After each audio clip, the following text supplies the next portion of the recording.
بس رمضان کی سب سے بڑی تیاری کیا ہے کہ اپنے دلوں کو صاف کر لو پہلے سے، کہ جس دل میں نفرت ہو، بغض ہو، کسی کے لیے غصہ ہو، کسی کے لیے کیا کیا جذبے ہوں، دل صاف کرنا۔ ہمارے گھروں میں روزانہ جھاڑو ہوتا ہے، یہاں مدرسے میں روزانہ صفائی ہوتی کہ نہیں ہوتی؟ چونکہ دنیا کی اصل گندگی ہے تو جھاڑو ہاتھ سے نہیں چھوٹ سکتا۔ حرم شریف میں دیکھا کیسے چاروں طرف خدام پھر رہے ہوتے ہیں برش لے کر، تو دل پہ غبار ایسے آتا ہے جیسے صحن میں غبار آتا ہے، دل پہ گندگی ایسے آتی ہے جیسے صحن میں آتی ہے۔ تو ہم نے نظام بنایا ہوا ہے، لوگ مقرر ہیں وہ روزانہ جھاڑو دیتے ہیں۔ تمہارا دل ایک آنگن ہے، ایک صحن ہے، اس میں بغض، نفرت، حسد، پتہ نہیں کیا کیا گندگیاں آئیں گی اور آتی رہیں گی۔ بچوں ایک کام کرو، جھاڑو پکڑ لو، صاف کرو۔ یا اللہ معاملہ تجھ سے کرنا ہے، لوگوں سے نہیں۔ کسی نے برا کہا، کسی نے غیبت کی، کسی نے گالی دی، کسی نے دھکا دیا، کسی نے حق مارا، کسی نے کچھ کیا، یا اللہ تیرے سپرد میں نے اپنے دل کو سب سے صاف کیا، میں نے اپنے دل کو سب سے صاف کیا۔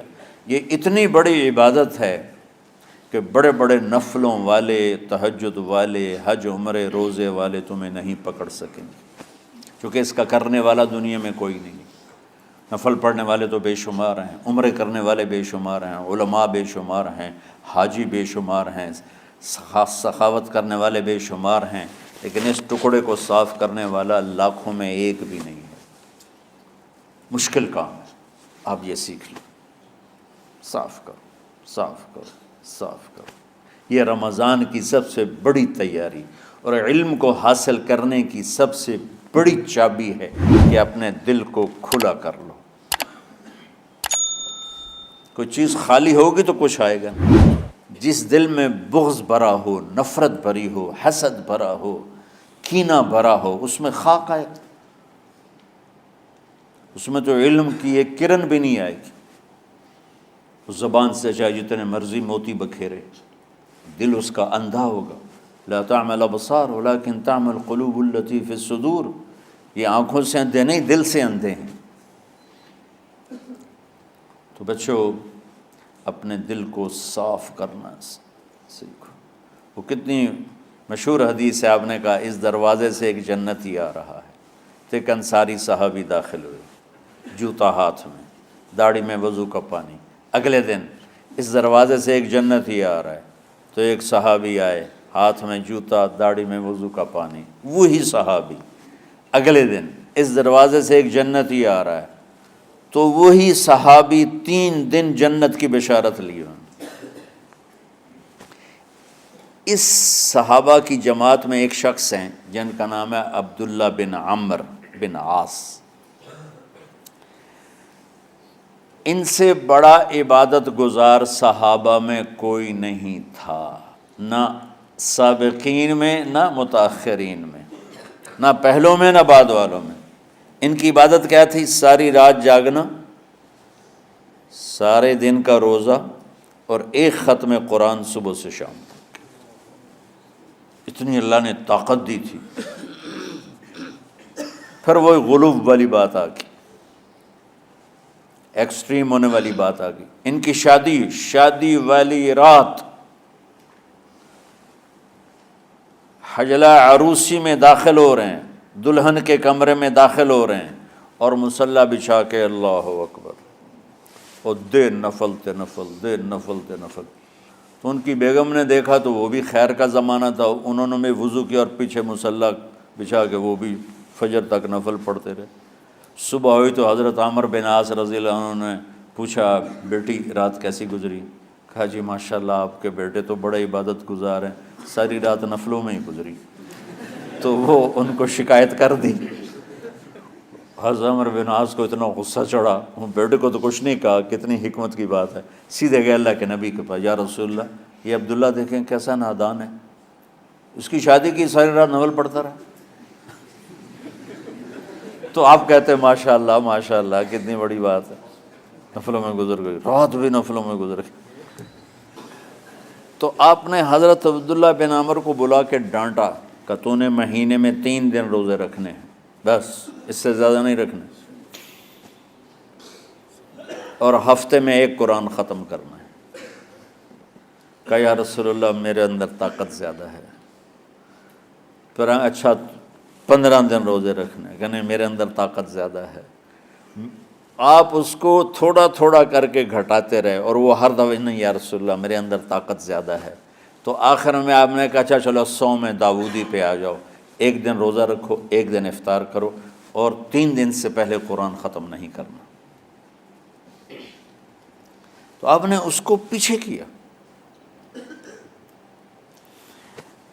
یہ بیٹھے تھے اس محفل میں، ان کے دل میں آیا کیا یہ بزرگ مجھ سے زیادہ عبادت کرتا؟ رات میں ساری جاگتا ہوں، دن روزہ رکھتا ہوں، 1 ختم کرتا ہوں، تو جنت کی بشارت تو مجھے ملنی چاہیے تھی، ان کو کیسے مل رہی؟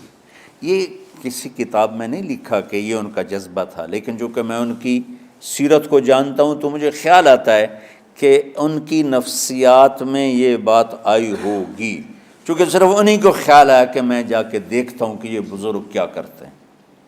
تو ان کے پاس پہنچ گئے، چاچا، ذرا وہ ادھیڑ عمر تھے، چاچا وہ میرے ابا تھوڑے ناراض ہیں، تو کچھ دن آپ کے پاس گزار لوں؟ کا بیٹا بسم اللہ آ جاؤ۔ اب رات ہوتے ہی عشاء کی نماز پڑھ کے انہوں نے جلدی سے چادر اوپر لی اور یوں سراغ کر کے ان چاچا کو دیکھنے لگے ایسے کر کہ اب یہ کیا ساری رات سجدہ کرے گا، اور ساری رات روتے روتے روتے روتے مصلی گیلا ہو جائے گا، یا ساری رات رکوع کرے گا، ساری رات قیام کرے گا، ساری رات قرآن پڑھے گا، اس تصور سے یوں دیکھ رہے۔ اور وہ بزرگ صحابی تشریف لائے، سرانے پہ سر رکھا، اللہم بسمک اموت و احیا، ہو گئے۔ اب یہ دیکھ رہے ہیں ابھی اٹھیں گے، ابھی اٹھیں گے، ابھی اٹھیں گے، اٹھے نا، فجر کی اذان پہ اٹھے۔ اب یہ تو حیران پریشان ہو گئے کہ یہ کیا ہو؟ اس زمانے میں تو منافق تہجد نہیں چھوڑتے تھے ڈر کے مارے کہ پتہ نہ چل جائے ہمارے کفر کا، تو یہ چاچا جنت بھی لے گیا تو ستا بھی پیا کہ چلو کل دیکھوں گا۔ اگلی رات پھر چادر سر پہ کر کے اور یوں سوراخ کر کے لیٹے ہوئے اور دیکھ رہے۔ چاچا پھر تشریف لائے اور سرانے پہ سر رکھا، اللہم بسمک اموت و احیا، ہو گئے۔ فجر کی اذان پہ اٹھے، یہ اور پریشان ہو گئے کہ میرا نبی کا فرمان تو سچا ہے، اس میں تو شک بھی کفر ہے، لیکن عمل کیا ہے جس پر اس کو جنت کی بشارت ملی؟ 2 رکعت نفل بھی نہیں۔ اور آج کے دور میں تم میں سے ماشاءاللہ اکثر بچے تہجد پڑھتے ہیں کہ 1 رات اور دیکھوں گا، تیسری رات اللہم بسمک اموت و احیا، ہو گئی ساری رات۔ تو تیسری رات پھٹ پڑے عبداللہ بن عمر، کہنے لگے چاچا میری ابا سے کوئی لڑائی نہیں تھی، 3 دن میں تیرے بارے میں سنتا رہا، جنتی جنتی جنتی۔ میں دیکھنے آیا تھا کہ آپ کیا کرتے ہیں، آپ تو کچھ بھی نہیں کرتے ہو، ساری رات سوتے رہتے ہو، اب کیا کرتے ہو؟ انہوں نے کہا بیٹا یہی ہے جو تم نے دیکھا ہے۔ اب ان کو سمجھ میں نہیں آ رہا کہ یہ جوڑ کیسے بٹھاؤں، ادھر جنت کی بشارت، ادھر ساری رات خراٹے، اب یہ اس میں جوڑ کیسے بٹھاؤں، کیونکہ نبی کی بات تو غلط ہو نہیں سکتی۔ تو اب وہ نا ایسے نا بڑے بے دل سے ہو کر واپس مڑے، پتہ نہیں کی چکر ہوئے گی کوئی گل۔ جب وہ دروازے تک پہنچے تو کہنے لگے بیٹا ادھر آنا، واپس آ گیا۔ کہا میں تمہیں اصل راز کی بات بتاتا ہوں۔ کہا کیا ہے کیا ہے؟ تو یہاں ہاتھ رکھا، کہا یہ جو دل ہے نا اس میں کسی انسان کی نفرت نہیں۔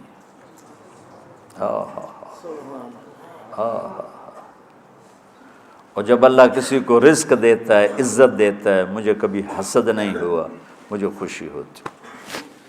تو عبداللہ بن عمر نے کہنا تھا ہاں یہ بات ہے، نہیں، انہوں نے کہا ہاذا ہوا، اچھل کے کہنے لگے ہاذا ہوا، ہاں ہاں ہاں ہاں یہی ہے یہی ہے یہی ہے۔ پھر کہنے کہ چاچا پر یہ میرے بس کا نہیں ہے، کون کرے گا یہ؟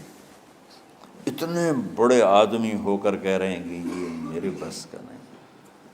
تو بچوں، دنیا میں جنتی بننا ہے اور علم اللہ سے لینا ہے تو اسے صاف کر دو، سب کی نفرت سے۔ سب، اس نے مجھے یہ کیوں کہا، اس نے مجھے یوں کیوں دیکھا، اس نے میرے بارے میں یوں کیوں کہا، اس نے میرے بارے میں یہ کیوں لکھا۔ جس کی تعریف ہوتی میری کتنی برائی ہوتی، صرف تعریف تو نہیں ہوتی، بھرا پڑا سوشل میڈیا مجھے گالی۔ اللہ کے فضل سے میرے دل میں ایک ذرے کے برابر کبھی کوئی منفی جذبہ نہیں آیا تو میں دھو کے صاف کر دیتا ہوں، یا اللہ میں نے اپنے دل کو صاف کیا، میرا معاملہ تیرے ساتھ ہے، کسی کے ساتھ نہیں۔ یہ یاد، رمضان کی سب سے بڑی تیاری، علم کے حاصل کرنے کا سب سے بڑا ہتھیار آپ کو یہ نہیں ہے کہ تمہیں کتابیں یاد ہو جائیں، تمہیں اشعار یاد ہو جائیں۔ تو ساری امت سے کہتا ہوں رمضان کا استقبال کرو، دلوں کو صاف کر کے، نفرتوں کو مٹا کے، مذہبی نفرت، دنیاوی نفرت، رشتوں کی نفرت، بول چال کی نفرت، سیاست کی نفرت، لین دین کی نفرت، ان سب سے اپنے دل کو صاف کرو تاکہ رمضان میں اللہ نے علم اتارا، اللہ تعالیٰ آپ کو علم عطا فرمائے، اور باقی لوگ جو عام دنیا میں زندگی گزار رہے ہیں ان کے دلوں میں اللہ رمضان کا نور اتارے اور ہدایت کا نور اتارے۔ یہ سب سے بڑی تیاری ہے اس کی۔